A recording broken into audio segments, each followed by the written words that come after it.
Und da hast du den Knackpunkt. Ich glaube, das ist die Ultrawaffe, um es herauszufinden. Mein Gast ist Psychologe, Business Coach und Buchautor. Sein aktuelles Buch heißt Führen ohne Psychotricks. Herzlich willkommen, Dr. Frank Hagenow. Herzlichen Dank, liebe Rakel. Freue mich sehr, hier zu sein. Wie schaffe ich es, nicht zurückzukehren in die alte toxische Beziehung, beziehungsweise dass ich wieder in das gleiche Muster gerate? Also der erste Schritt ist ja oftmals, also zum Beispiel das Orakel in Delphi, da stand oben ganz groß drüber, erkenne dich selbst. Ja, so, und dieses sich selbst erkennen ist, glaube ich, ein wichtiger Schritt. Also zu erkennen, was hat mich jetzt eigentlich in dieser Beziehung gehalten? Und oftmals gibt es ja so in der Historie, gibt es ja Wiederholungen. Ja, also der war so ähnlich wie mein Vater, mein erster Freund, mein Lehrer, was auch immer, so ja.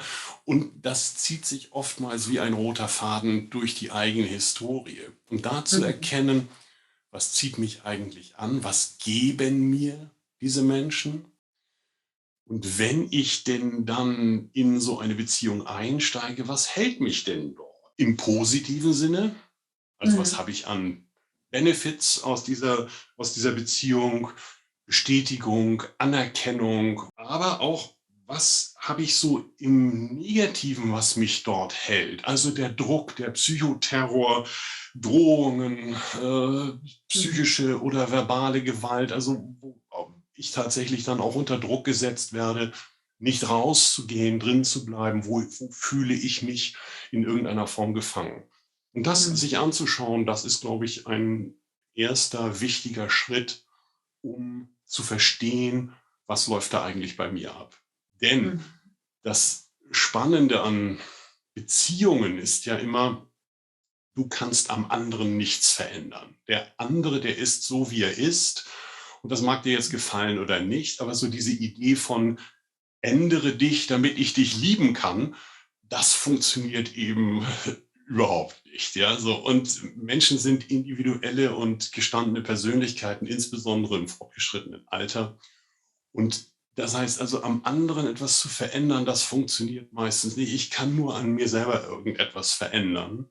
Da habe ich die Freiheitsgrade und das hat dann wiederum Auswirkungen auf den anderen. Da sind Themen und Muster, da kannst du an dir arbeiten. Beziehungen, insbesondere wenn es dann um partnerschaftliche Liebesbeziehungen geht, die löst man ja auch nicht so einfach. Also das ist ja wie im Job, wenn dein Chef dir irgendwie nicht passt oder du mit der Unternehmensführung insgesamt merkst, nee, das geht in irgendeine Richtung, die mir nicht gefällt, oder du hast wirklich irgendein blödes Erlebnis mit einem Vorgesetzten gehabt, dann sagst du ja auch nicht, wie früher auf dem Spielplatz, mit dir spiele ich nicht mehr und dann bist du weg und suchst dir irgendwas Neues, sondern du steckst da ja in Verpflichtungen, in Abhängigkeiten, auch in finanzieller Hinsicht. Oftmals hast du ja als Partnerin mit deinem Partner auch, du bist ja irgendwelche, sagen wir mal, gemeinsam Übereinkünfte eingegangen. Also vielleicht gibt es Kinder, ja. Das heißt, du hast noch so einen inneren Konflikt, du würdest dich vielleicht von dem Kerl gern trennen, aber das sind die Kinder und es sind gemeinsame Kinder. Also das ist nicht so einfach zu sagen, ja, jetzt bin ich hier mal raus aus der Nummer. Und vielleicht gibt es auch finanzielle Abhängigkeiten. Ihr habt ein Haus abzuzahlen oder ein Auto oder ein Kredit oder keine Ahnung, Schulden. So, also das sind ja alles Dinge, die zusätzlich das erschweren, auch wirklich über Trennung nachzudenken. Also wenn ich denke, oh Gott, jetzt mich aus dieser Beziehung trennen, ach du lieber Himmel, was heißt denn das alles? Da kommt ja ein riesen Rattenschwanz hinterher und das kann ich dem und dem und dem und mir vor allen Dingen möchte ich das auch nicht antun. Das ist eine schwierige Situation, für die es keine Standardlösungen gibt. Was wir oft vergessen, ist ja, dass wir in neue Beziehungen uns selbst auch immer mitnehmen. Also das heißt, der neue Schön gesagt. Mann, den wir da treffen, die neue Frau, die finden wir natürlich auch aus bestimmten Gründen attraktiv. Die ziehen uns aus bestimmten Gründen an und manchmal sind es dieselben Gründe, aus denen wir uns zu jemand anderem früher hingezogen gefühlt haben. Von daher ist es total gut, eben zu verstehen, wie ist eigentlich so mein eigenes Verhalten, wie entwickelt sich zwischenmenschliche Dynamik. Also wenn ich nicht reflektiere, was meine Anteile in dieser Beziehung Mhm. waren, dann neige ich eben dazu, auch zu überidealisieren, gerade am Anfang. Und das ist ja auch toll. Also weißt du, wenn du irgendwie frisch verliebt bist und die Hormone fahren Achterbahn mit dir, ja wunderbar, bitte sehr. Ja, also das wünschen wir uns ja alle irgendwie. Ja. Aber könnte auch irgendwie sein, zu schön, um wahr zu sein. Und wenn sich etwas so anfühlt, dass es zu schön ist, um wahr zu sein, dann ist es meistens auch so, ja. Also dann ist es eben auch nicht Da kommt wahr, schnell der Fall. sondern dann Das ist es ist, eben halt eine Illusion ja. oder ein Wunsch, eine Wunschvorstellung, die ich habe. Mhm. Und das als solche zu erkennen, aber eben auch zu sehen, dass die Realität dort möglicherweise auch anders ist, dass mich das auch ein Stück weit blind macht vor der Realität, die da gerade abläuft. Dass Mhm. ich vielleicht bereit bin, Dinge zu akzeptieren, zu tolerieren, die ich unter normalen Bedingungen gar nicht mitgemacht hätte. Die Gefahr besteht da, ja. Und deshalb ist das, finde ich, auch immer gut, selber wieder so 'n Moment Abstand zu nehmen und zu sagen: „Halt, halt, halt, was passiert hier gerade? Gefällt mir das jetzt eigentlich wirklich?“ Ja, wenn ich also jetzt mal alleine morgens vorm Spiegel stehe und mich angucke, gefällt mir das, was hier passiert? Tut mir das wirklich gut? Oder bin ich gerade auf Wolke 7? Du sprichst da so das Thema Ehrlichkeit ja auch an. Und das ist auch meine Erfahrung. Man macht sich selbst ja auch was vor. Um's noch mal, also ist das eine Verdrängung, was man da macht? Ich habe auch mal diesen Begriff gehört, kognitive Dissonanz, wenn man sich sowas vorlügt. Kannst du uns dazu vielleicht ein bisschen was erzählen? Menschen verhalten sich nicht immer logisch, aber fast immer psychologisch. Und das heißt also, wir verhalten uns oftmals wider besseren Wissens anders, als wir es eigentlich sollten. Und das ist etwas, was du fast überall findest. Menschen rauchen. Natürlich weiß ein Raucher, dass er mit dem, was er dort tut, sich nichts Gutes tut. Das weiß jeder Raucher. Und wenn es jetzt, sagen wir mal, nur um das Kognitive, also um das reine Wissen gehen würde, dann würde es ja reichen zu sagen, du hör mal, weißt du eigentlich, dass das gefährlich ist, dass das dir schaden kann, dass das statistisch deine Lebenserwartung senkt, dass du viel Geld Das ausgibst. reicht nicht. Ja. So. Das sagt er, das weiß ich alles. So, ja, jetzt müsstet ihr doch eigentlich sagen, na Mensch, wenn das so ist, dann höre ich doch sofort auf. Nein, so einfach ist das nicht, weil Gewohnheiten geben wir oftmals eben nicht so gerne auf. Und ich rede noch gar nicht von Süchten, sondern ich rede von liebgewordenen Gewohnheiten, pseudo-liebgewordenen Gewohnheiten, die uns etwas Gutes tun. Ja? Also wenn du eine Zigarette rauchst, dann hast du erstmal ein gutes Gefühl. Dann hast du das Gefühl, die Anspannung löst sich, du hast das Gefühl, du wirst irgendwie lockerer, du verlierst Unsicherheit. Das ist genau das gleiche wie mit Alkohol trinken.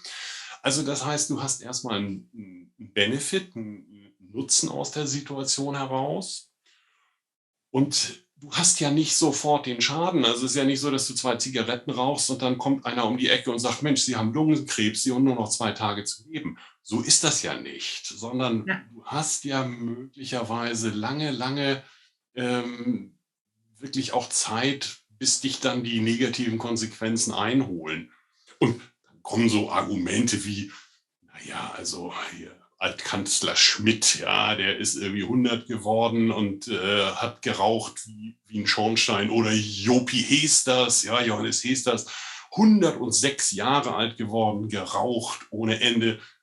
Ja, natürlich, das könnte man jetzt so sagen. Aber vielleicht wären die überhaupt nie gestorben, wenn sie nicht geraucht hätten. Wer weiß das denn so genau? Ja? Also von daher ist Das ist ein einmal tolles so Beispiel.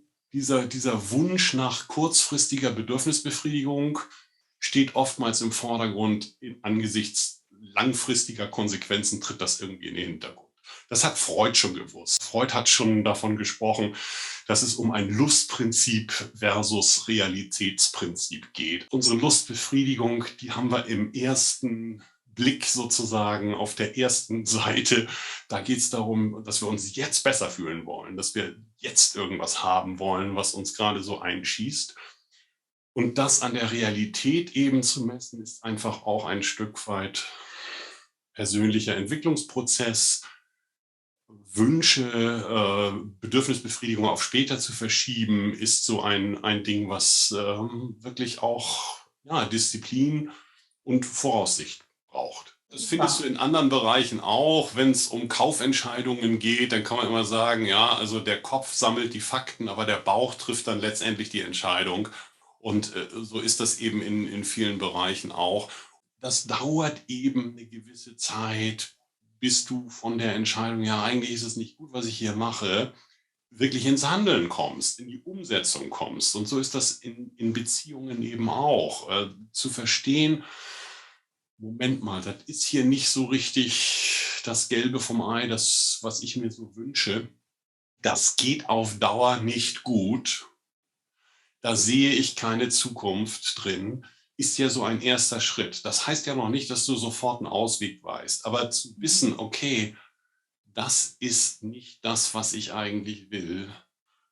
Auf lange Sicht muss ich hier irgendwie raus. Dann ist natürlich, solange ich das nicht tue, dass ich da quasi gucke, wo kommt das her und was kompensiere ich damit und wie bin ich überhaupt in diese Abhängigkeit gekommen, dann habe ich ja immer wieder die Gefahr, auch in so eine Beziehung wieder reinzugeraten, in eine emotionale Abhängigkeit. Die Gefahr, dahin zurückzurutschen, besteht immer, denn Veränderung braucht ja oftmals sehr viel Energie. Und das liegt auch ein Stück weit daran, dass wir, wenn wir uns verändern, dann wissen wir zwar, was wir verlassen, aber wir wissen noch nicht so richtig, was wir stattdessen bekommen. Das ist so ein bisschen wie bei August Strindberg, wenn man da Totentanz sich anguckt. Ja, das sind ja Menschen, die in einer langen Beziehung sind, oder Virginia Woolf, wer hat Angst vor Virginia Woolf von Edward Albee?